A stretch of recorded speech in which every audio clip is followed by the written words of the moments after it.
नमस्कार मित्रों। आज से आपका एंटीबायोटिक में एक आपका सब्जेक्ट और शुरू कर दिया है, राजस्थान की राज्य व्यवस्था।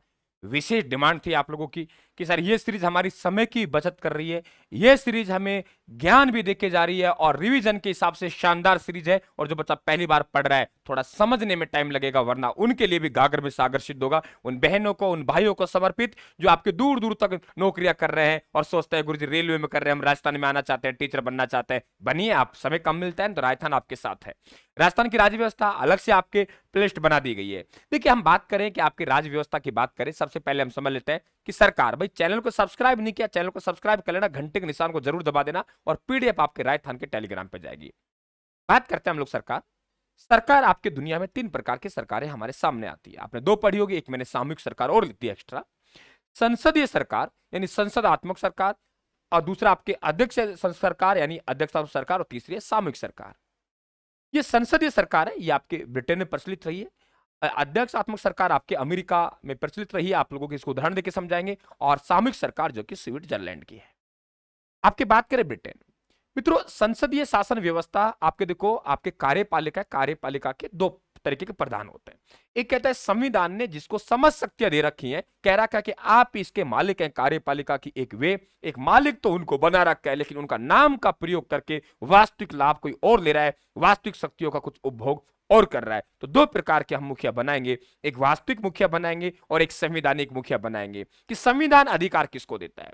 संसदीय सरकार में, आपके संसद सरकार में जैसे ब्रिटेन है, तो आपके हम बात करें कि आप लोगों के कार्यपालिका की जो संविधान के मुताबिक जो मुखिया बना रखा है, वे भारत आपके राष्ट्रपति को बना रखा है। और अगर हम बात करें वास्तविकता में उन शक्तियों का उपभोग कर रहा है, वे कौन कर रहा है? प्रधानमंत्री। बात समझ गए आप लोग? भारत में इस प्रकार की संसाधन शासन सरकार को अपनाया गया व्यवस्था को, तो सीधी सी बात है, वास्तविक शक्तियां का उपभोग प्रधानमंत्री करता है और संवैधानिक प्रधान बना रखा है। अनुच्छेद 52 के तहत वे भारत के राष्ट्रपति को बना रखा है। अध्यक्षात्मक सरकार की बात करें तो आपकी वास्तविक शक्तियां किसके पास है? राष्ट्रपति के पास में है। और वैसे हम लोग बात करें कि वैसे आप लोगों के प्रधानमंत्री, नाम मात्र की शक्तियां किसके पास है? प्रधानमंत्री के पास में। हमारा राष्ट्रपति कौन है? शायद दुनिया में बहुत कम लोग जानते हैं। हमारा प्रधानमंत्री कौन है? पूरी दुनिया जानती है।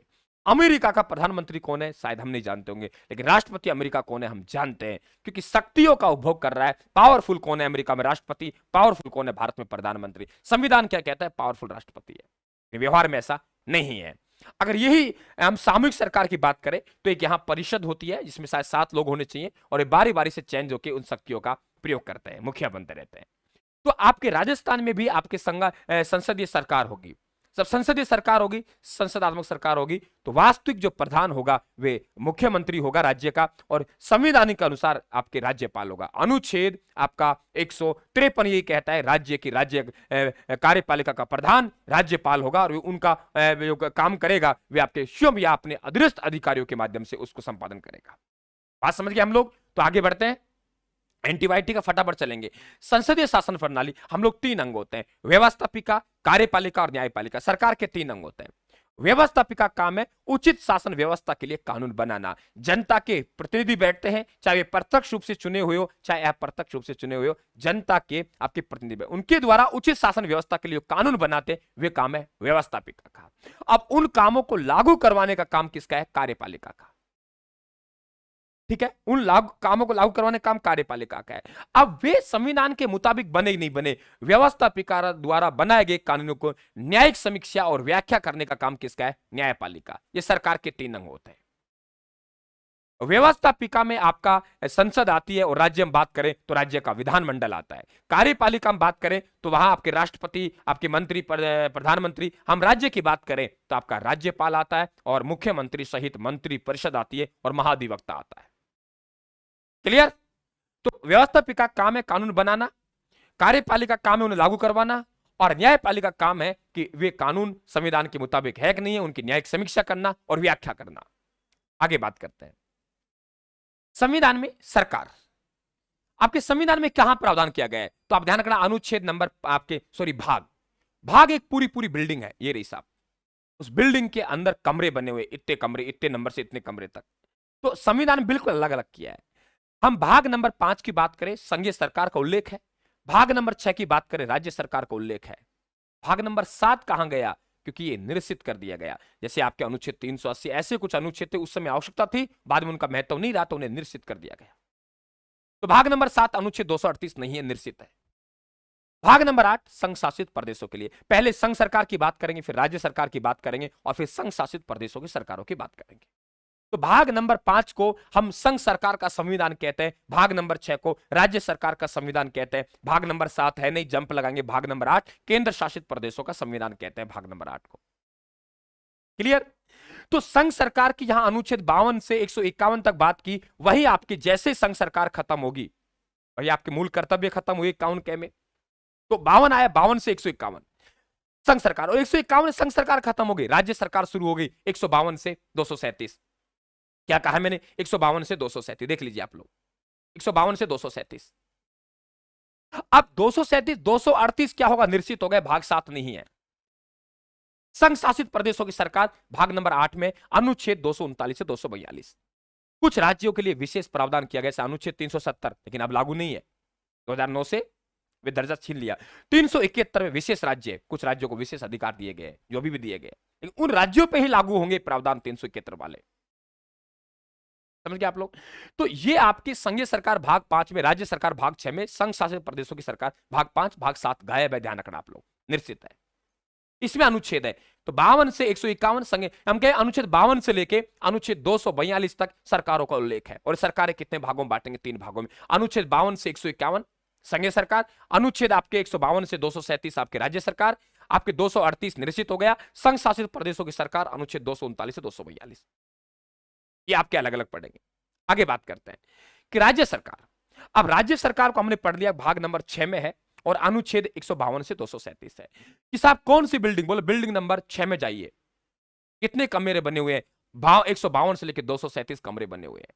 आपको कौन सा काम करवाना है? अलग सेक्शन में जाना है, अलग अध्याय में जाना है। तो हमने भाग नंबर 6 को 6 अध्याय में बांटा है। क्या कहा मैंने? भाग नंबर 6 को हमने 6 अध्याय में बांटा है।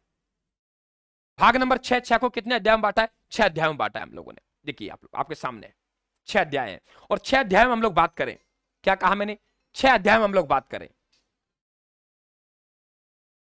6 अध्याय में हम लोग बात करें तो आपको देखिए, पहला अध्याय अनुच्छेद 152, वे कहते हैं राज्य परिभाषा और जम्मू कश्मीर पे लागू नहीं होता, ये स्पष्ट रूप से संविधान में लिखा हुआ है।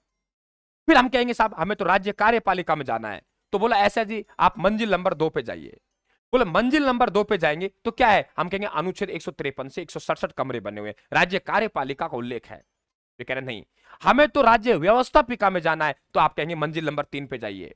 कमरे कितने हैं उसमें? अनुच्छेद 168 से 212।